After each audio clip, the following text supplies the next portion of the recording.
Assalamualaikum warahmatullahi wabarakatuh. Selamat datang di Jeritan Misterius dengan saya Dayun di sini. Saya akan melanjutkan cerita yang sebelumnya. Bagaimana dan seperti apa kelanjutan ceritanya?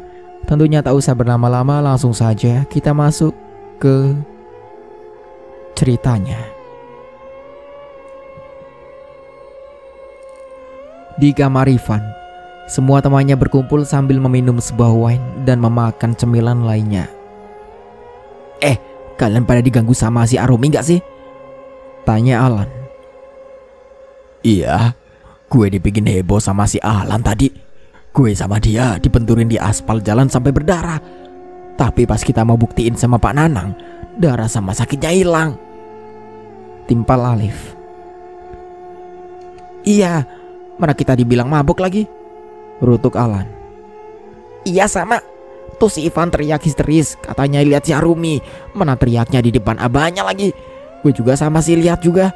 Arumi kok serem banget ya, ujar Jaka. Ivan masih tertegun dan hatinya gelisah. Bagaimana jika seumur hidupnya terus digentayangi oleh Arumi? Van, gimana dong nih? Kok kita jadi kayak buronan setan? Seru Alif. Gue juga gak tahu. Arumi tuh biar hidup sama matinya sama-sama nyusahin dan ngeganggu banget sih, rutuk Ivan. Tiba-tiba saja lampu kamar Ivan berkedip terus mati menyala bergilir, membuat semua merasa heran dan ketakutan. Angin berembus kencang dari luar menembus ventilasi kamar Ivan, membuat tengkuk meremang. Tiba-tiba isak tangis terdengar samar dari luar kamar Ivan. Kalian semua harus tanggung jawab. Teriakan suara Arumi terdengar jelas sehingga keempat sejoli itu menutup kedua telinga mereka dan mencoba berusaha untuk tetap tenang. Van, itu suara Arumi kan? Tanya Alan ketakutan. Iya, kayaknya Arumi gentayangin kita, Van. Kita belum mau mati ya, Van, ujar Jaka. Sudah. Kita jangan sampai buka suara kalau salah satu dari kita adalah pelakunya, rutuk Ivan sambil menuding tangannya ke arah bibirnya. Lu tadi teriak pada abahnya, Van. Pasti abahnya curiga lah, sungguh Jaka. Keempat pria yang tengah ketakutan itu berteriak serentak karena sosok mengerikan dengan wajah penuh dengan ribuan binatang yang menggeliat dan sobekan di wajahnya begitu menyeramkan. Bahkan wajahnya hancur dengan cairan yang hitam pekat berbau amis, membuat keempat sejoli itu tersentak. Dengan wajah tegang, bibir mereka terkatup rapat seketika saat wajah itu menatap tajam dengan kemarahan yang begitu nanar. Kalian akan mati. Mati dalam keadaan penuh penyesalan dan kesakitan. Akan kubuat kalian semua menderita sebelum akhirnya kematian datang menjemput kalian. Pekik sosok yang begitu menyeramkan di hadapan mereka. Ivan, Alan, Jaka dan Alif merasakan aliran yang begitu deras di sekujur tubuhnya. Keringat membanjiri wajah hingga sekujur tubuh. Alan menelan salivanya dengan susah payah mendengar pekikan sosok di hadapannya. Lo udah mati Arumi, itu bukan salah kami. Lo jatuh sendiri. Ivan berusaha melawan rasa takutnya. Sosok itu tersenyum getir. Tatapannya tajam mendengar pekikan Ivan. Kami tidak sengaja. Kaminya tergoda dengan tubuh kamu, Arumi, ujar Alan dengan entengnya, membuat Arumi kembali tersenyum, melayangkan seulas senyum getir dan kemarahan di wajahnya. Lagi pula, kau menikmati itu bukan? Kata-kata yang keluar dari mulut salah satu pria itu membuat tatapan Arumi berubah seketika. Tatapan tajam dengan binatang-binatang yang menggeliat di sekujur tubuhnya bergerak-gerak membuat mereka ketakutan. Keempat pria itu menutup wajah dengan kedua tangannya, melihat kemarahan Arumi yang semakin memuncak. Tapi Van, kamu di dalam? Suara seorang mengetuk pintu membuat Arumi menoleh, lalu tersenyum pada keempat sejoli yang menatapnya. Perlahan ia memundurkan tubuhnya, lalu melewati jendela dan menembusnya. Ivan, kalian sudah tidur? Iya Bu, sebentar.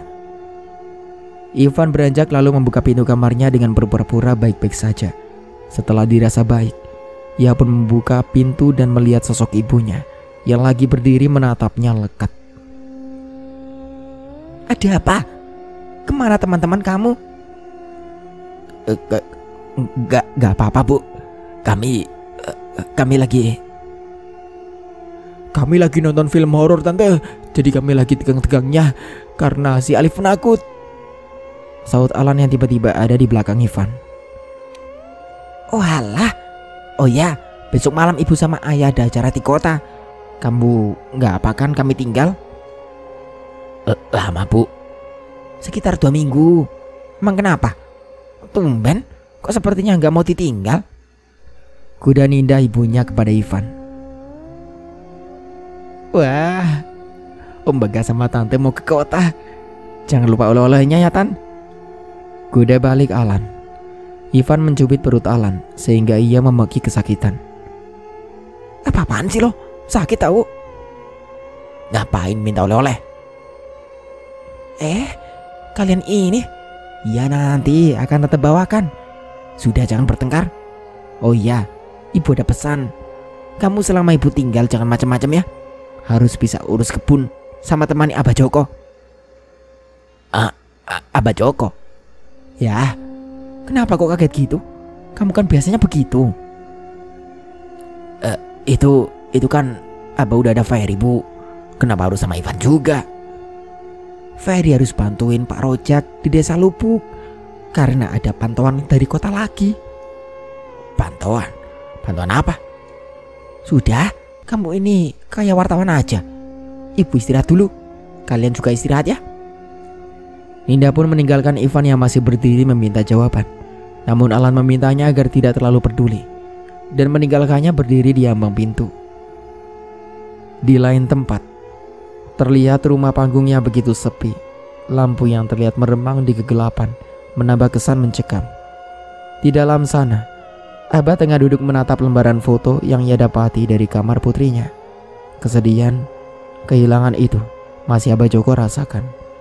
Bayangan Arumi menari-nari di pelupuk matanya, yang terbiasa jika sebelum tidur Abah akan selalu bercanda bersama Arumi.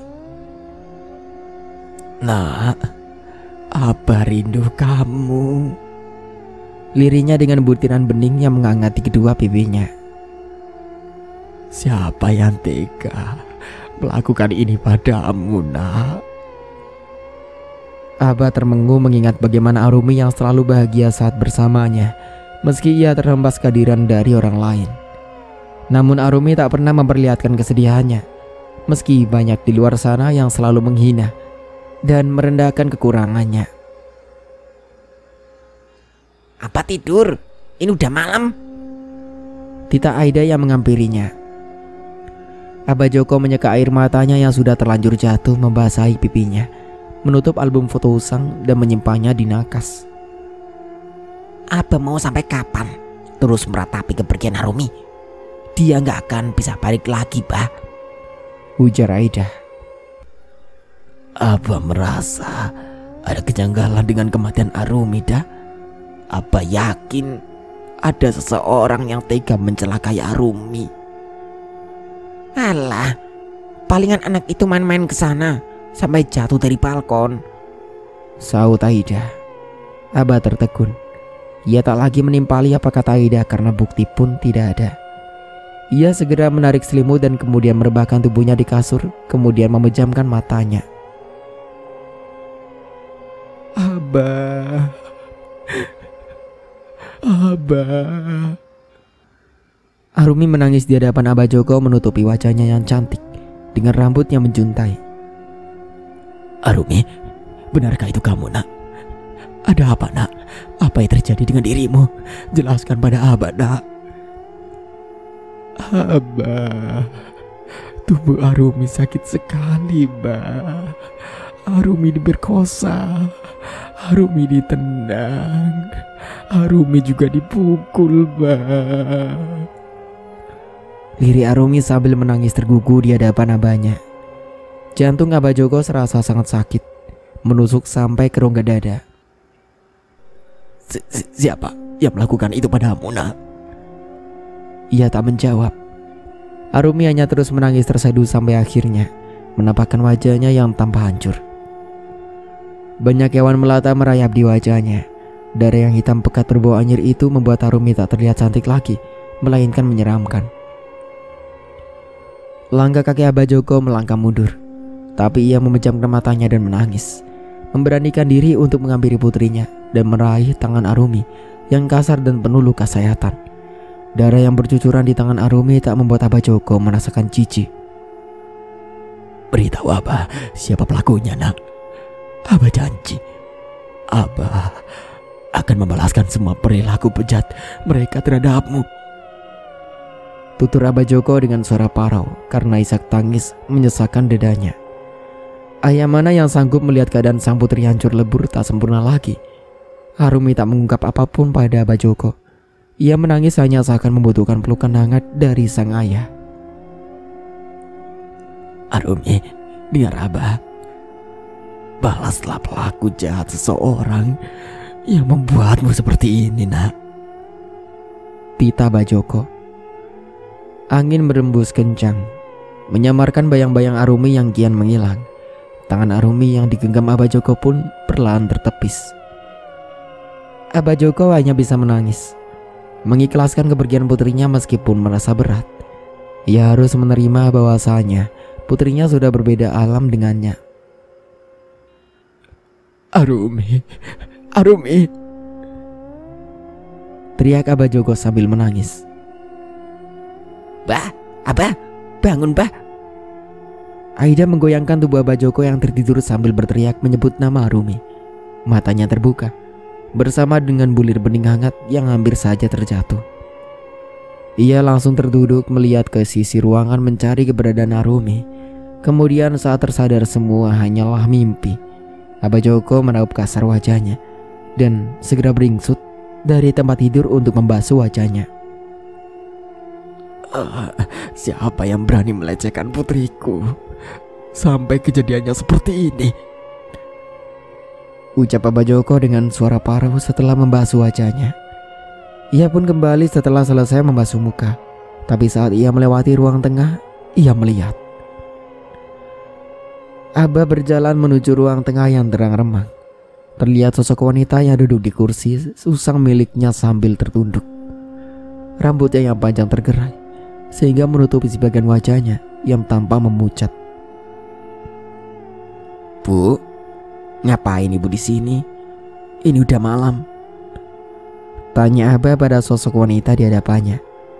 Namun tidak ada jawaban atau gerakan dari sosok wanita yang tampak diam itu. Aida, tolong antar ibu ke dalam dah. Serunya memanggil Aida sang istri. Abah yang berdiri berbalik kala mendengar suara langkah kaki dari dalam kamar. Dan terlihat Aida yang terhuyung karena kantuk, lalu menatap Abah dengan kesal. Apa sih, Bah? Kenapa malam-malam teriak? Tidur teriak, bangun teriak. Aku capek, Bah, pengen istirahat. Hardik Aida dengan ketus menatap suaminya. Itu loh, antarkan ibu kamu ke kamar. Ini sudah malam. Ngapain dia masih duduk di sini? Ujarnya. Ibu? Ibu siapa, Pak? Ibu kan sejak sore pergi ke rumah Bibi Mali. Itu ibumu toh dah? Ucap Abah menunjuk pada sebuah kursi usang yang tampak kosong. Mimik wajahnya seketika berubah. Yang tadinya khawatir kini berganti terkejut. Ia melirik Aida dengan peluh sebesar biji jagung yang mulai membasahi wajahnya. Susah payah Abah menelan salivanya, lalu meraup wajahnya kasar dan berkata, Astagfirullahaladzim. Apa yang baru saja Abah lihat? Lirinya melafazkan asma Allah. Aida yang terkantuk seketika membulatkan mata. Ia menatap Abah secara bergantian dengan kursi kosong yang di hadapannya. Perlahan kaki Aida melangkah mendekati Abah dan menyentuh pundaknya. Tanpa Abah mengatakan satu patah kata pun, Aida mengerti jika suaminya baru saja melihat apa yang tak bisa ia lihat. Aida memang belum pernah melihat dengan jelas.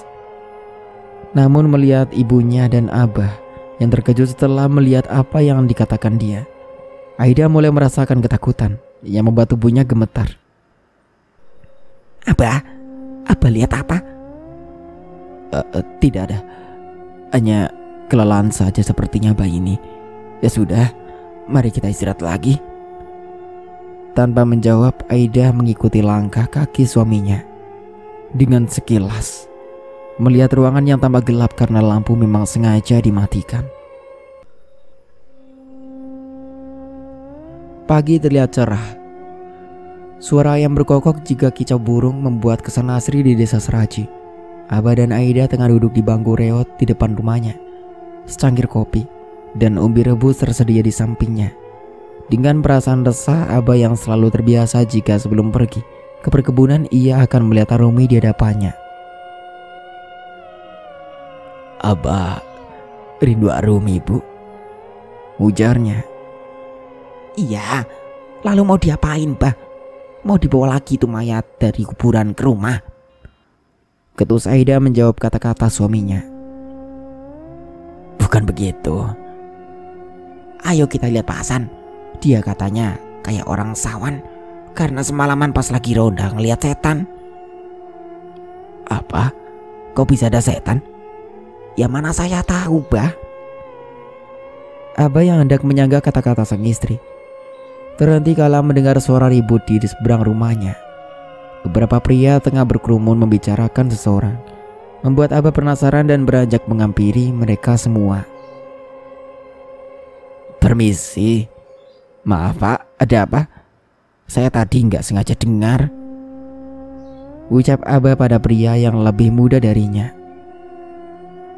Ini Pak, katanya Pak Hasan lihat setan. Iya Pak, dan sekarang dia demam seperti orang sawan, sambung Bapak Herman. Setan?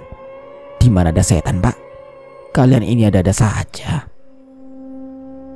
Bah, kau usah munafik. Abah sendiri juga kan lihat. Semalam Abah ngira dia ibu saya. Celetuk Aida yang membuat ketiga pria di hadapannya menatap Abah. Abah yang mendengar ucapan Aida pun langsung terdiam, berharap Aida tak meneruskan kata-katanya. Dah, itu Abah hanya kelelahan saja, bukan nyata apa-apa. Alah bohong, jelas-jelas Abah semalam sampai keringetan pas tahu yang duduk di kursi itu bukan ibu. Wah beneran Bah, jadi bener di desa kita sekarang ada setan. Wah, sepertinya sejak kematian Arumi desa kita jadi berubah ya. Apa jangan-jangan? Jangan pernah menyangkut-nyangkutkan masalah apapun dengan putri saya. Ingat, dia mati karena manusia tak bertanggung jawab. Arumi saya mati dengan sangat mengenaskan. Pegik Abah menyauti kata-kata yang dilayangkan Pak Nordin. Tapi Bah, sebelum kematian Arumi desa Seraji sangat damai.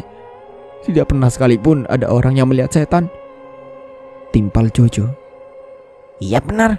Meski desa kita ini dibilang angker karena villa di ujung sana, tapi saya tidak pernah melihat begituan ya, sambung Pak Purwo. Sudah, katanya mau lihat Pak Hasan. Kenapa kalian malah bertengkar? Maaf Abah, maafkan kami. Kalau begitu kami permisi ya. Kalian kenapa ngomong seperti itu? Kalian kan tahu Arumi bagi Abah itu sangat berarti. Iya Pak, maaf. Samar masih terdengar suara bisikan Pak Nordin yang terdengar sangat menyesal karena ia yang memulai perkataannya. Mereka pun melanjutkan perjalanan meninggalkan Abah yang masih terpaku dengan segenap penyesalan. Penyesalan karena tak bisa menjaga putrinya yang ia miliki satu-satunya.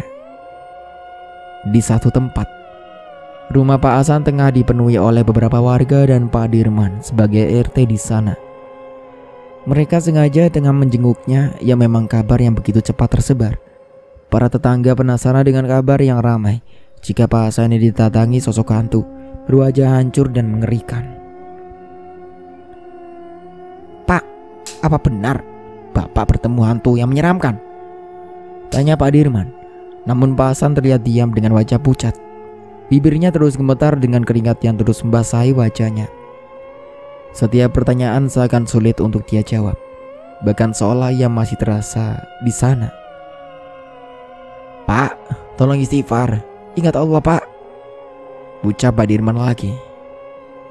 Astagfirullah. Astagfirullah. Lirinya. Perlahan Pak Hasan menatap sang istri, lalu menatap Pak Dirman. Ia menarik nafas berusaha menetralkan perasaannya sebelum akhirnya ia bicara.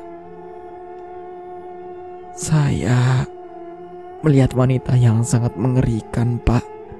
Wajahnya hancur, di sekujur tubuhnya dipenuhi oleh borok. Ujarnya lirih. Di mana, Pak? Semalam saya... Pak Hasan menceritakan semua awal mulanya, sampai akhirnya ia mengalami syok berat. Sudut pandang Pak Hasan. Suasana malam ini terlihat sepi. Jam di dinding sudah menunjukkan pukul 11 malam. Saat saya bergiliran meronda bersama Kang Sapri yang menemani saya. Pak, tahu nggak teman-temannya si Arumi sekarang? Sejak dia meninggal, Aisyah, Kia, Wati dan Tika sekarang jarang keluar rumah. Dan ya, katanya si Tika itu, dia udah gak mau lagi bermain bareng sama teman-temannya, ujar Kang Sapri. Loh, kenapa? Apa mereka begitu kehilangan Arumi? Padahal susah sekali menjalin persahabatan seperti mereka. Apalagi mereka berteman sama Arumi yang selalu jadi bahan guyonan. Iya Pak, kasihan juga ya si Arumi. Siapa sih yang tega berbuat keji seperti itu? Sudah Pak, jangan dibahas. Kita lagi berdua ini. Oh iya ya Pak. Duh, saya kebelet nih Pak. Saya ke belakang dulu ya. Aku mengangguk kala Kang Sapri berpamitan. Setelah ia pergi, aku menunggu di dalam pos. Sampai setengah jam, Kang Sapri tidak juga muncul batang hidungnya. Sampai aku menyalakan senter dan menyorot ke arahnya. Suara ranting dan daun bergoyang membuatku penasaran.